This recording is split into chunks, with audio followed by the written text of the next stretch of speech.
Hello to all of you from around the world. I want to welcome you again to another fantastic edition of Soulivity Today, broadcasting live from our studio right here in the nation's capital, Washington, D.C., and on KMET 1490 AM radio in Southern California.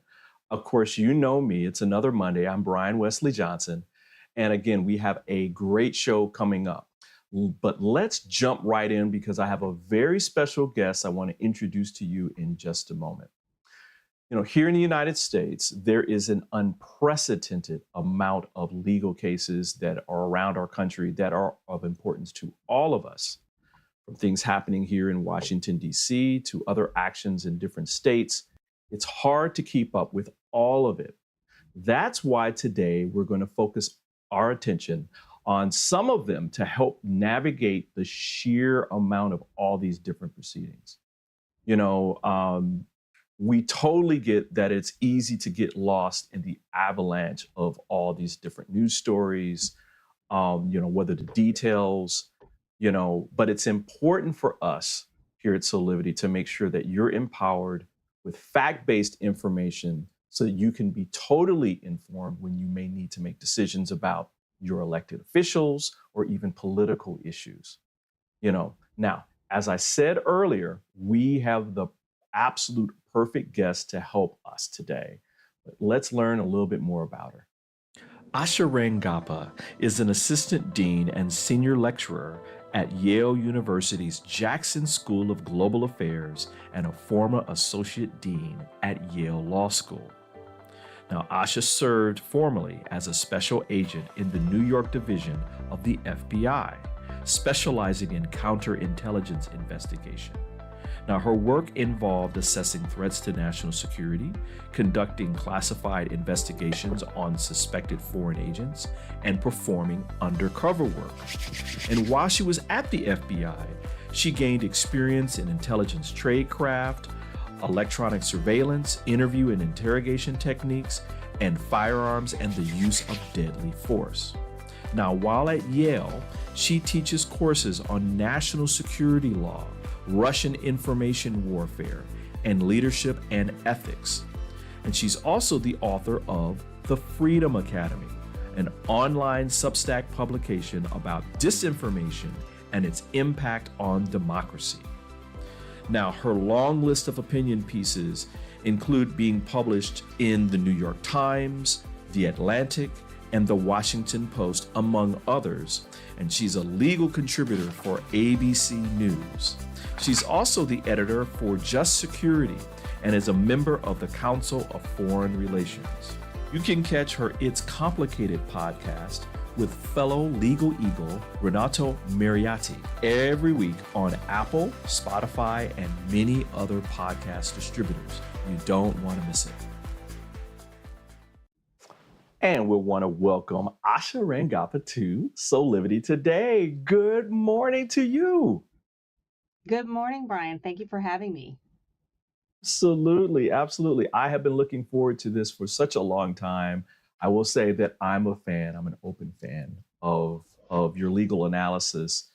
Sometimes I call you my legal counsel because I look to you, as well as like others, like I've seen like Renato, for your analysis, because kind of going through all of this stuff is like, oh man, it's like trying to make sense of all of it. So I'm glad you're here today. Before we get into our first legal story here, what was like your journey into first becoming like an FBI agent and then deciding to just give yourself over to like all things law later on? First teaching at Yale, now being an assistant dean at Yale University's Jackson School of Global Affairs. Yeah, well, I actually went to law school before I joined the FBI. 9/11 happened right after I graduated from law school. I was clerking for a federal judge in Puerto Rico, and I decided to go into the bureau. And, that was a time of big change for the FBI, right in the aftermath of 9/11. So it was a great time to get some experience and to feel like I was serving my country and making a difference. And then I transitioned back to academia, mainly because of work-life balance issues. You don't always have a lot of work-life Yeah. balance at the Yeah. FBI. And so, so it's been really great to be in academia because it allows me to keep my toe in the water by teaching Yeah. on national security issues and some of the things that I worked on in terms of areas like, propaganda and disinformation, and to keep up to date. And then, Wow. once Donald Trump got elected, there were many legal issues to talk about. And so you had all these news networks that needed people to come on and explain all of the different things. And that's how I got into that aspect of it all. I'm preemptively striking you right now with, I would love to do a show on just misinformation with you. Mm, Um, the increase of that over the last 5 years, 6 years, has been such an incredible thing, and I'd love to talk to you more about that. So I'm already kind of putting my plug in for another show with you already. okay, anytime. Hmm. Listen, why don't we get to our first story? Because I know people are interested in a lot of these things that are trying to make heads and tails of it. Our first story comes from New York City, where, according to CBS News, Donald Trump, former President Donald Trump, could be at risk of losing his grasp on his New York business empire, a collection of properties that has been defined as his image as a successful real estate tycoon. This is after a judge found that the former president and his company have repeatedly violated state fraud laws. And away we go, Asha. Um, I guess my first question to you is on this one, um, especially in New York. Can you give us some of the main things we need to know about this case, just generally? I know you've been probably following this one as well. Yes. So we've been focused a lot on Trump's criminal cases, Yeah, and the ones where he could potentially have criminal liability, which means he could go to jail. yeah. This is a civil case, which means that there's no possibility of jail time, but there are major financial implications. And this is a fraud trial about his organization and its business practices. And what the judge found was that Trump was repeatedly inflating the value of his properties for some purposes, devaluing for them for others. And obviously, if you're lying on any of these types of statements that you're making to banks or lenders or the government, that becomes fraud. And Right. what this is known as is the corporate death penalty, because the financial penalties can be significant. Oh, This has the possibility, from what I understand, and I'm not a financial person or expert, but it could potentially bankrupt him, and it will force him to not even be able to conduct business in the state of New York for some length of time. mm-hmm, And this mm-hmm, is his mm-hmm. livelihood. And so, I would say that there are many people who fantasize about seeing Donald Trump in an orange jumpsuit and behind bars. And we could talk about how realistic that fantasy is. I don't think it's very realistic. This one Right, is going to really hit him where it hurts. right, And, because so much of his identity and brand is wrapped up in his financial net worth. So I right. would keep an eye on this one, even though it's not as maybe sexy or exciting as some of the criminal cases. Now, what I've heard is that that on, was it Friday, Thursday or Friday, a New York judge basically found them liable for aspect of this case. Is that correct? That's right. Okay. The judge has found that, this is essentially what I think that, as because of a mistake due to from his lawyers, his Oh. lawyers have opted for a bench trial versus a jury trial. So basically, the judge is kind of Mm, coming to all of the mm. adjudications here. I don't know if it would have made a difference, But yes, the judges found basically on the facts presented that Gotcha. he committed fraud in these different respects, and then they're moving on to a bench trial on some other issues. Where, Wow. by the way, I think he Mhm. Go ahead. has as his witness. I think they're calling like Ivanka Trump as a witness, among others. So yeah, this is going to be a crazy case, I think. I mean, we'll talk about the Georgia case a little bit later, but this one is so wild to me on so many different fronts. Um, One, I think this sets up, other aspects of Letitia James, the Attorney General in New York, other aspects of other parts of the case that are still being litigated. I think she announced maybe last week that there's some criminal pieces that now that this judge has ruled on this piece, now she's kind of going after some criminal aspects. And then all the families involved, because basically Trump has said all the families involved, from Eric to Donald to Ivanka. I mean, hang on to your hats, folks. I mean, this is going to be a case for the century. Um, and the fact that, like you said before, I mean, we're going to find out about his finances a little bit more. And since all of his business is basically based in New York, Asha, I don't know how he's going to get out of this unscathed. I Yeah, mean, this one really has him trapped. And, among many of the things that the judge did is, canceled a lot of his certifications for loans, I think. I mean, in other words, his ability to conduct business as usual has now been obliterated. right, And, right, he clearly has a specific way of conducting his business. And so this has potential tax implications. I don't know if the right, IRS will go after him criminally, but they could very well go after him civilly, because right, if he's been basing his non-payment of taxes, because I don't think he's paid much taxes over the last, decade or whatever, right. um, based on false information, they can go after him for back payment of taxes. And remember that the Trump organization already went through a criminal trial where it was found liable and had Mhm. financial penalties. This was Good by the point. Manhattan DA's Yeah. office.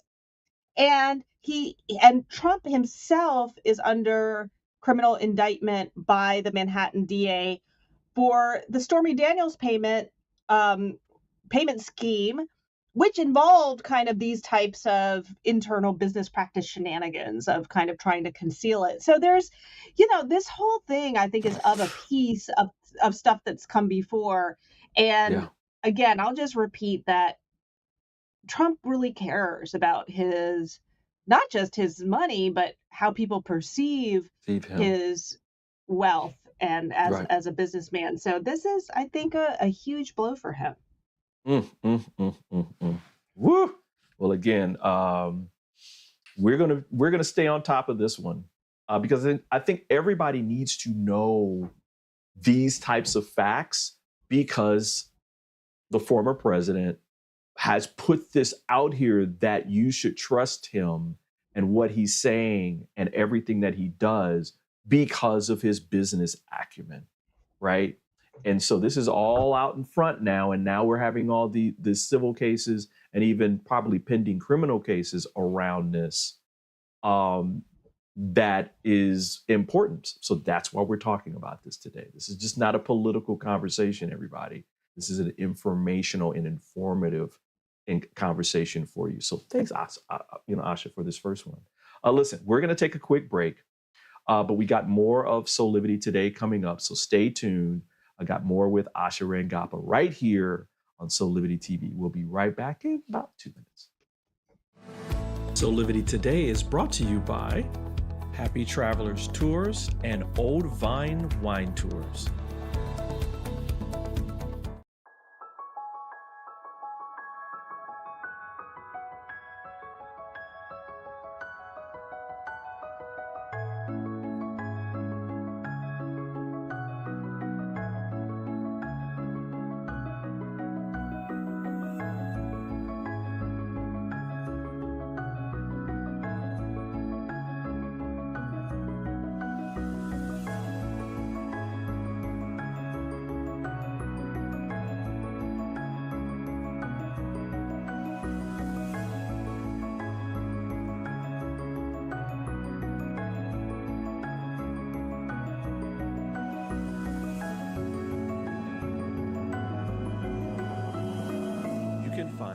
of the Satana products at our Go shop at go.soulivity.com.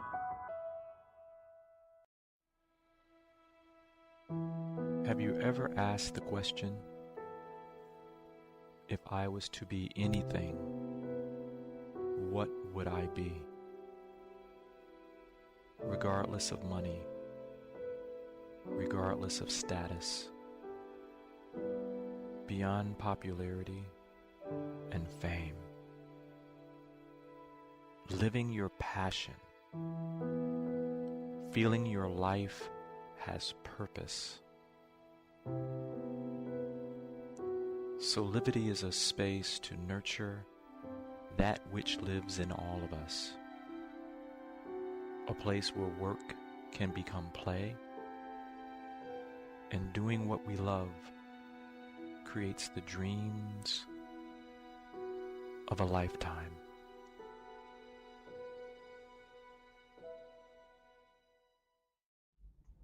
Hey there, we're back here with more of Soulivity Today. We are talking with legal expert Asha Rangappa, who is the Assistant Dean and Senior Lecturer at Yale University's Jackson School of Global Affairs. We're talking about some of the latest legal news from across the country. Asha, this next news story is so mind-blowing to me. It's like, didn't you, this is like the headline for me will be, didn't you learn the first time? This person who's in legal trouble today was in a similar situation just a few years ago. Listen, CBS News reported that Democratic Senator Bob Menendez pleaded not guilty on Wednesday to 3 federal charges stemming from an alleged bribery scheme that involved the senator using his political power to help the Egyptian government and 3 New Jersey businessmen.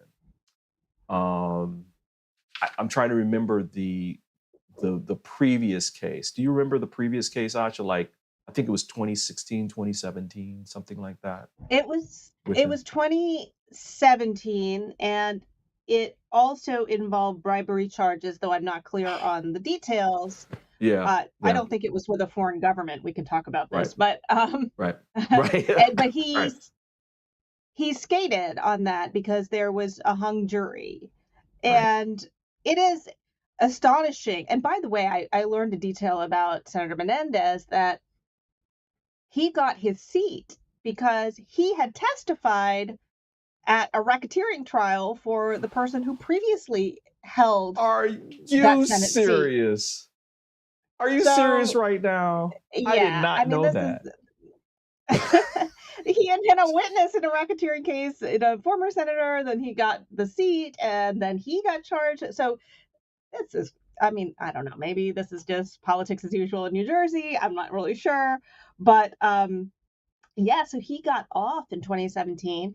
And I don't know about you, Brian, but if I got off the hook after being indicted by the feds for federal corruption charges, I'd be like, okay, this is my second chance. I'm going to live clean. Right. You know that the FBI at that point is watching you. Like, so what happens is that basically he gets off in 2017. Then he starts dating this woman in 2018.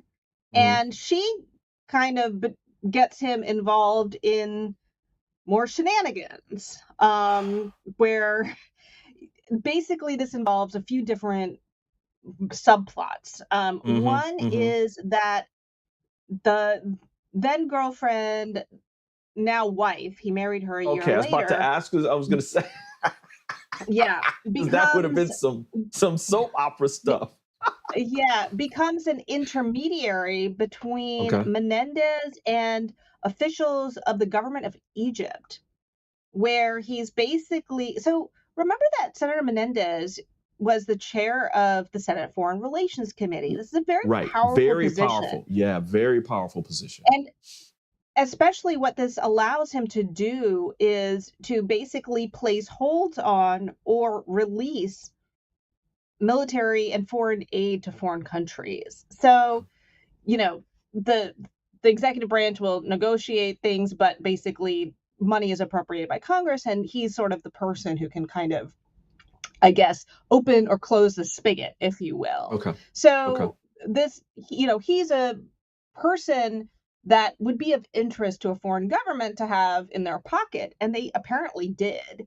And so he was, giving them advanced heads up on when he would be releasing aid, which of course, look, that reduces the negotiating power of the US government. If they Right. know that the money's coming, like, why are they going to concede on, certain things? And we want them to make progress on certain issues like democracy and human rights. Absolutely. He was kind Absolutely. of passing to them, not necessarily classified, but still sensitive and non-public information, like our personnel Mhm. blueprint for the embassy in Mhm. Cairo, which, Mhm. by the way, helps them determine our foreign intelligence presence there.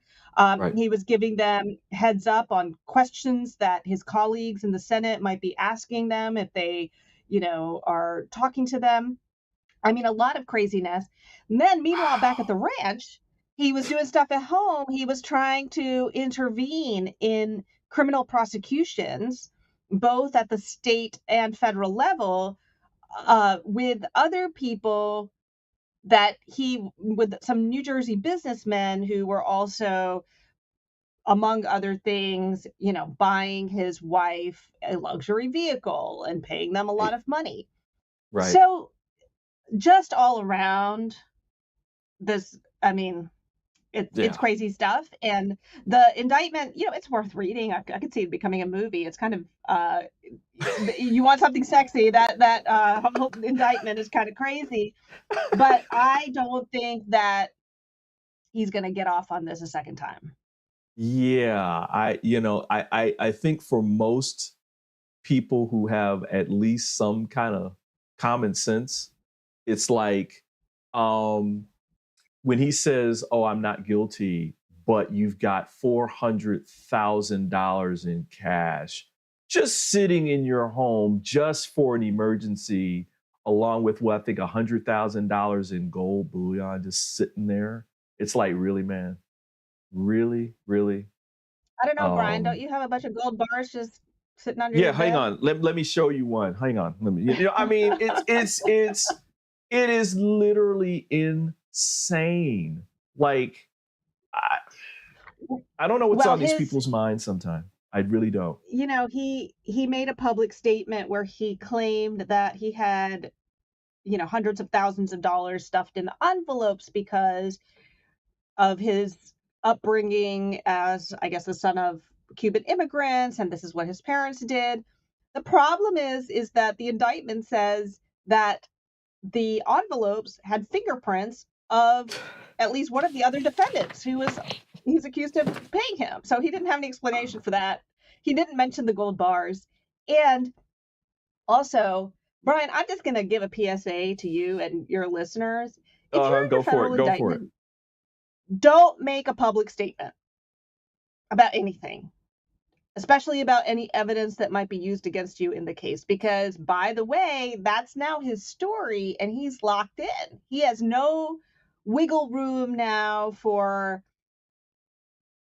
Do you see what I'm saying? I mean, he just needed to keep his mouth Yes. shut. Yeah. And I think Yeah. this is the other thing that people, I mean, we see this with Donald Trump, but we also see this with a lot of defendants where they feel like they're going to get out, they're going to talk their way out of it. And let me just tell you, you will never talk your way out of it. The best thing you can hope for is to keep your mouth shut and make the government prove their case, because they can't make you testify. But if you talk, you're probably going to make your situation worse. Asha, I think the most important thing, now that's the first most important thing I think you said on this one. I think the second most important thing is in the beginning of this when you said, if you have gone through the process of being charged, federally charged by the Department of Justice for bribery, you get off, clean your act up. Don't do this again, because you just said it. They are watching you now. They are watching you, Yeah. and they're just waiting. And it seems as though they just surveyed the hell out of him, they're like, oh, there's more? They probably already had enough 6 months ago or whatever it was to charge him. They said, "Oh, there's more here. He's got gold bullion in his house. Got this cash in his house. Oh Yeah. well, let's lay back a little bit and let him, get this, give us more rope, and it's just dumb. This is Well, especially if it's a foreign government, because you can bet your bottom dollar that the U.S. government is going to know if you're talking to government officials and intelligence officers from another country. all right. So everybody out there, Asha's great PSAs today are don't be dumb when it comes to these kind of crimes. If you got off once, don't go back to the well. And if you do get caught, shut the heck up. That's what you need to do. Okay. Exactly. Listen, we're going to take another quick break.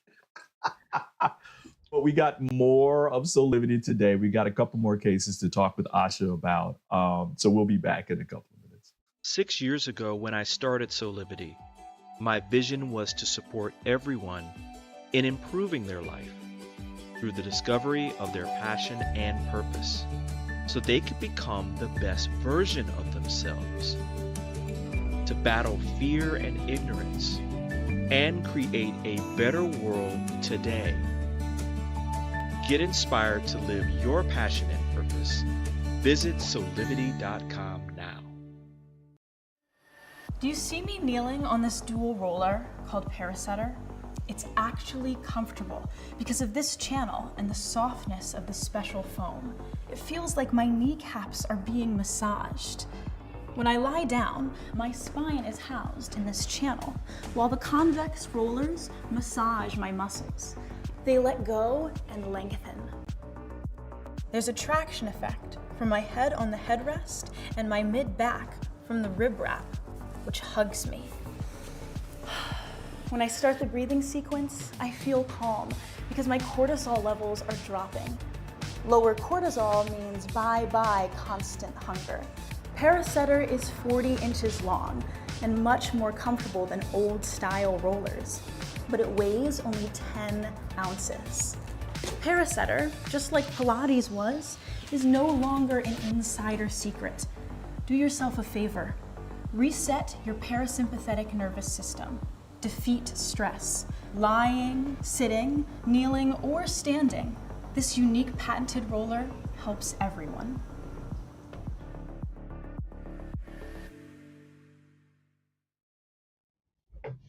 Hey, we're back here with more of Soulivity today. We're talking with legal expert Asha Rangappa, Assistant Dean and Senior Lecturer at Yale University's Jackson School of Global Affairs. We're talking about some different legal news stories around the country that we wanted to kind of bring to you today because there's a whole lot of them. And these are like some important ones you probably need to know about and get some more information.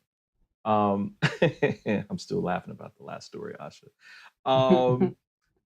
This next story comes from the folks at Law and Crime, where they're saying that Fulton County District's attorney's charges against former President Donald Trump are likely to stick and survive any of the likely coming motions to dismiss them. Now, Donald Trump is charged along with 18 additional co-defendants in a sprawling 98-page, 41-count, yes, 98 pages, 41 counts, criminal case that's there. And it was secured by Fulton County DA Fannie Willis on August 14th. The 45th president personally faces 13 counts over his efforts to overturn the results of the 2020 election. This case has been going on for, the investigation, I should say, has been going on for a long time, Asha. And now, as my grandmother would say, the chickens have come home to roost. They have indeed. Oof. I don't understand why and I guess I do understand it, but I'll just ask you. I don't understand why people are thinking that the counts against these folks would even be thought of that they would be dismissed, given the fact of the Fulton County DA, Fani Willis' record on RICO, Georgia RICO cases. I mean, she's got a exceptional record when it comes to this stuff. And so what say Yes, you, she my friend? does. Yeah, so she does have a lot of expertise in conducting RICO prosecutions. She's done it in some very high profile cases before, so she knows what she's doing. And RICO is a good vehicle for her to use to approach this, because what RICO essentially allows you to do is tie together kind of mini plots and conspiracies into a broader scheme, into a broader conspiracy. And so what she's alleging in this indictment is all of these defendants, whether or not they met each other, they were doing different things, they were all united in this common purpose of trying to overturn the election. So you had some people who were trying to influence state legislatures, you had some people trying to make false allegations of voter fraud, you had some people actually illegally accessing voter equipment, but all of these were kind of done with, this bigger purpose, and Donald Trump is sort of at the helm of it all. I'm not a RICO expert. This is a very tricky area of law. I would say that maybe on the legal side, on the substance of it, there may be some questions on whether all of these schemes were actually a criminal enterprise. I mean, normally you're using RICO against something like a gang or organized crime where they're running a business or something like that. So maybe I don't know if there's some holes there, but I have not heard that being a huge weakness for her. Then there's a potential issue that Trump might try to assert, that he is immune from prosecution because he was president at the time. And this is also a basis that he might try to remove this to federal court. But that is an uphill battle for him because, let's go back to states' rights. This is the Republicans' favorite phrase, right? Guess what? One area of states' rights, which is crystal clear in the Constitution, is elections. States administer elections. There is no presidential role in elections. Go read Article 2 of the Constitution. There's literally nothing in there about the president doing anything with regard to elections. There's some stuff about Congress being able to, oversee certain aspects. So this idea that he was engaging in presidential duties in calling up the Secretary of State and asking him to find these votes is going to be very far-fetched and will not have any basis in law or the Constitution. But those, I suspect, will be the attempts to dismiss it. But again, I agree. Now, here's his one potential get out of jail free card, I think. Oh, okay. Good. I want to hear this one. If he is elected president again, and this trial either hasn't started or is ongoing. Now, it's a state case, so he doesn't control it the way that he does federal cases. Like if he wins, he can appoint an attorney general who will be his lackey and can dismiss his federal charges. He can't do that with the state. However, I think there could be a basis when he is sitting as president to then claim, at least while I'm president, a state cannot prosecute me, because and that's not necessarily a settled area of law, but he could tie that up in litigation. He could get that up to the Supreme Court, all of those kinds of things, and really tie her hands. And so what I would say with Fani Willis, and even with the other cases, is everyone's racing against the clock here, because here's the problem is that, she's had two defendants move for a speedy trial. It is required by the state of Georgia to bring her prosecutions, and these are two defendants, Kim Cheeseborough and Sidney Powell, which means that she has to present her whole case and do those prosecutions. I don't know if the trial of the other defendants could start it could overlap and she could assign other prosecutors to them. I don't know how complicated it is or whether they would have to Hmm. be one and then the other follows. But you can see how in a complex case like this, the first trial could stretch for months. And then if she Yeah. has to wait until that's done before bringing the other one, that could stretch for months. And Right. then we're getting into the red zone of Right. when Trump can wriggle out of this. And I don't mean to panic people, but I'm just letting you know. Yeah, I mean, this is important stuff. I mean, again, the whole purpose of specifically this type of show where we're diving a little deeper into these cases, one, I think that in on other media outlets, we don't get into the meat of a lot of this Yeah. sometimes, and we don't get into the explanation and why it's important.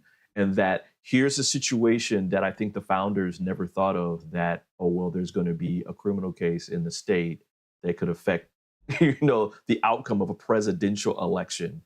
But here we are, right? Where people are actually having to decide who is going to be the next president, and the next one of the candidates probably, I mean, he's in the lead right now in terms of the GOP nomination, but he could probably be the GOP candidate and who's indicted in all these cases. And that if he gets elected president, what does that mean with all those different cases? What does it mean? Now we're in a Yeah, constitutional it crisis.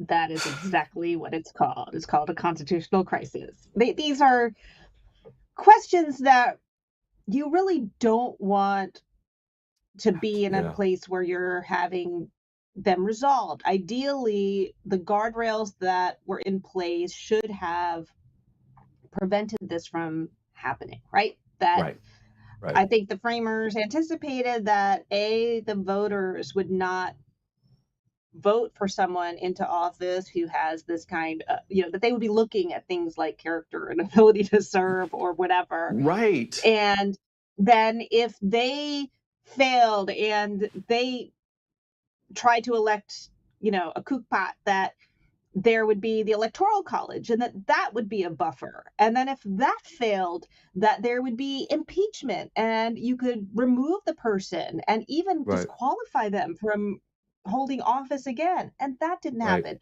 I liken right. it to the Titanic, when the Titanic hit the iceberg and it Hmm. hit it Hmm. in such a way that it actually pierced all of the compartments in the hull, all, Right, and there were supposed to be like backstops, right? Like if one right, compartment got hit, filled, that the other ones would remain um, empty. But it right. just hit it in just the right way that it found its Achilles heel.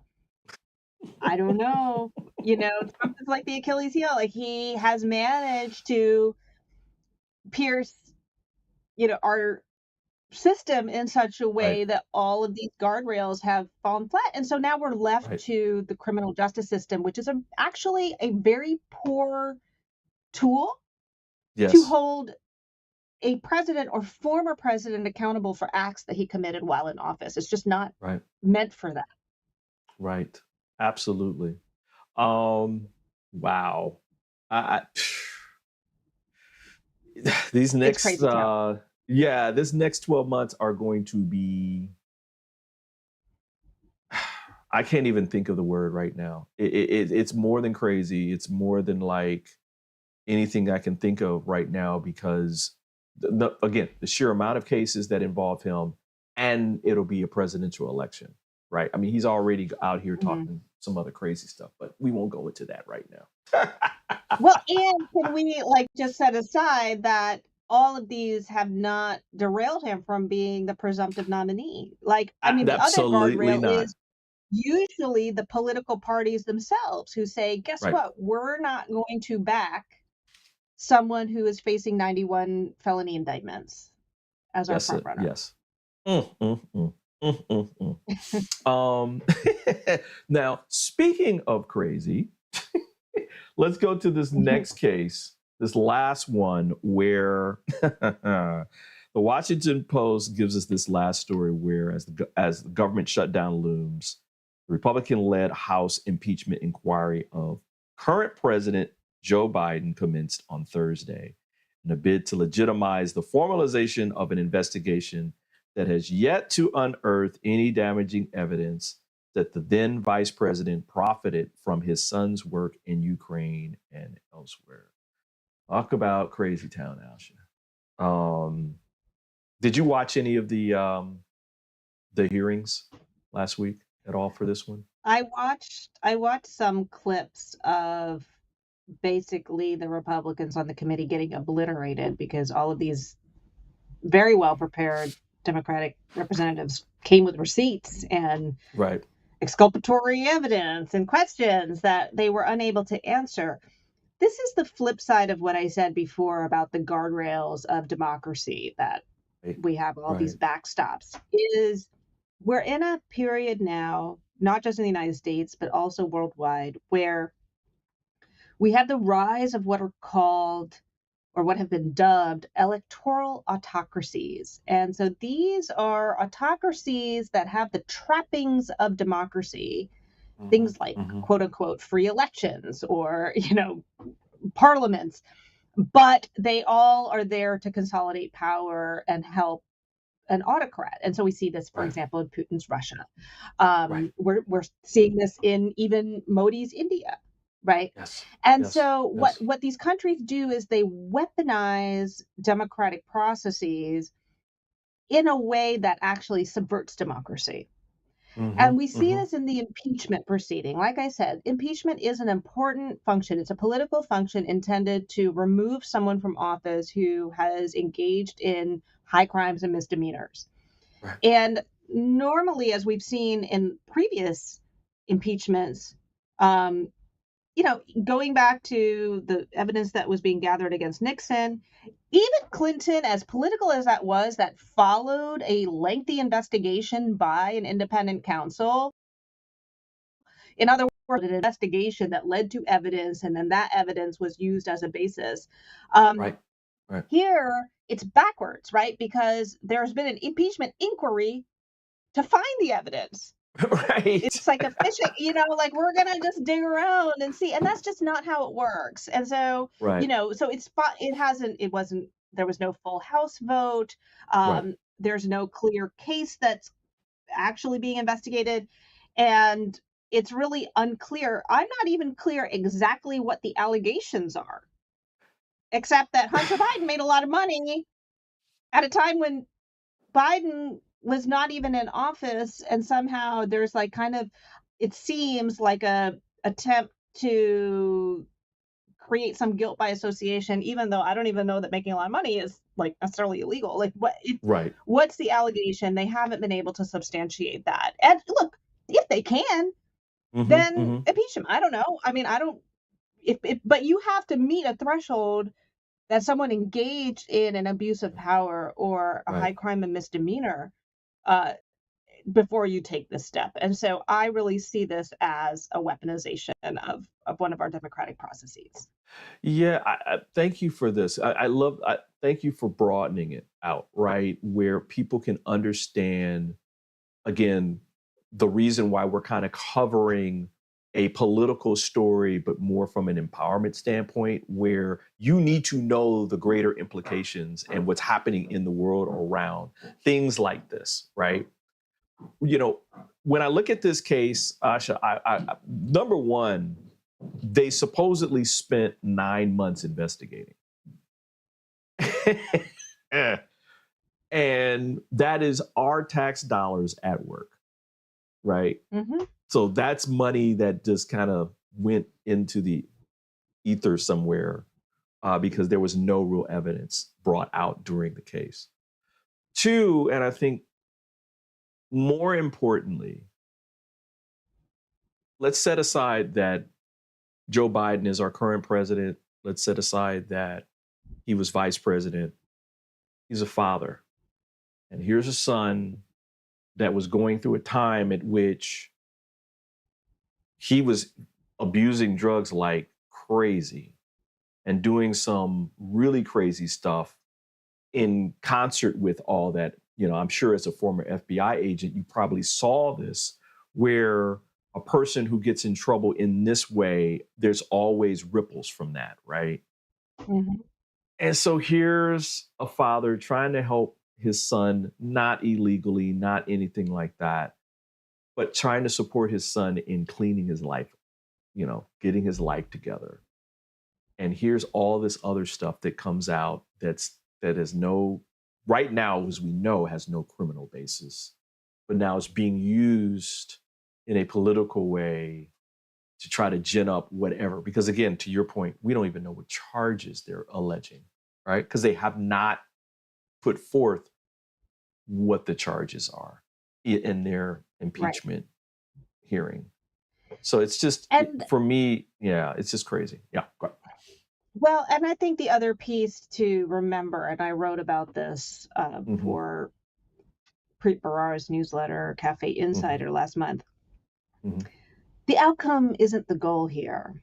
It's not to Right, actually impeach him or remove him. It's to create noise, right? Like right, Biden is now under an impeachment inquiry, and what this means is that now there's a way in which Trump's two impeachments can be dismissed or diminished. In other words, well, right, yeah, okay, Trump got impeached twice, but who cares? Because Biden's getting impeached too, and everybody gets impeached, and impeachment doesn't really matter. In other words, it's a way of diluting the stigma and importance of that very important tool to hold right, presidents accountable in the right, mind of the American public, so that no longer becomes a defining issue. It's not a thing that then distinguishes Trump from Biden, if that makes any sense. There's going to mhm. be a equivalency that you can draw, a false equivalency that you can draw. So I talk about this in my information warfare class, like, this is a way in which you use the spectacle, you use the same language in a way to muddy the waters in the mind of the American public. And I think this gets to the overall theme of your segment today, which is there's just so much, and you make it so that people don't know which way is up, Right, and then they just tune right, out. right. And that people who are charged with providing the information have to provide it in a way so that people can make, heads and tails of everything, which is Mm-hmm. which I love about how you do your analysis, where it becomes this thread where, oh, I understand it now, right? I get it. Oh, here's the bigger implication of that, right? And that we can utilize that in our own lives to make decisions about who we want in our elected office, what policies do we want to support, and other things, right? What kind of Justice Department we want to have, what laws around this kind of stuff. Is there things that we need to add or subtract, in terms of amendments to our government? All that kind of stuff becomes Mm-hmm. clearer, right? Becomes clearer. But there's so much of this smoke, political smoke, that's out here that means absolutely nothing other than it's smoke, right? Where you can't see the forest for the trees. Yeah, So, man, yeah, and thank you for being here, that's girl. a Yes. you're No, go ahead. welcome. I was just going to say to that point, it's a really important point because, when we look back at one parallel with Richard Nixon, there was bipartisan agreement that his behavior was unacceptable, and it led to a Right. lot of reforms in a lot of different areas. That's when we got Right. the Ethics in Government Act. That's where we got oversight of the intelligence agencies. So what you ideally do want is exactly what you said, is for things that happen now to inform ways for us to reinforce democracy by strengthening it, creating more guardrails and oversight and accountability. And right now, the noise is preventing that from happening. Absolutely. Absolutely. Absolutely. Asha, I cannot thank you enough for being here today. I kind of already preemptively said that I would love for you to come back. Would you come back? I'm going to formally ask you. I would Would be you come glad to back? come back. Yeah, of course. Yay! All right, fantastic. Listen, everybody, you can learn more about Asha Rangappa by visiting her fantastic website at asharangappa.com. I know, Asha, you're still doing the podcast with Renato, right? It's complicated. I Those are am. every week. Mm-hmm. Yeah, go check Yep. out those podcasts. I love them. You guys will get so crazy with them sometimes. I'm like cracking up in the background because you guys are having these great conversations about all things legal. It's very informal, very casual, but deeply, deeply, deeply informative. I learned so much from Thank the both you. of you. So, Thank we'll you. put that link in the chat so that people can go check that out as well. Listen, we're coming up on the end. Asha, thank you again for being here. Listen, we want everybody to go check us out on social media where you can learn more about all things Soulivity, everything that's coming up, including the next time Asha Rangappa will be here. Wink, wink, nudge, nudge. You can also go visit our website at soulivity.com where you can get more information about how to create a better life through learning about your passion, your purpose, and through serving your community as well. Listen, coming up on the end of our show here, just want to say thank you for joining us today. We hope that you learned something new and got empowered so that you can, have a better week and be more informed and make even better decisions about your life. Listen, we're here every Monday through Friday, 8 a.m. Eastern for our live broadcast here on the East Coast, where you can listen to us 8 a.m. Pacific time, broadcasting through radio at KMET 1490 AM radio in Southern California. So until next time, it's Brian Wesley Johnson saying thanks again, and we'll see you next time. Bye.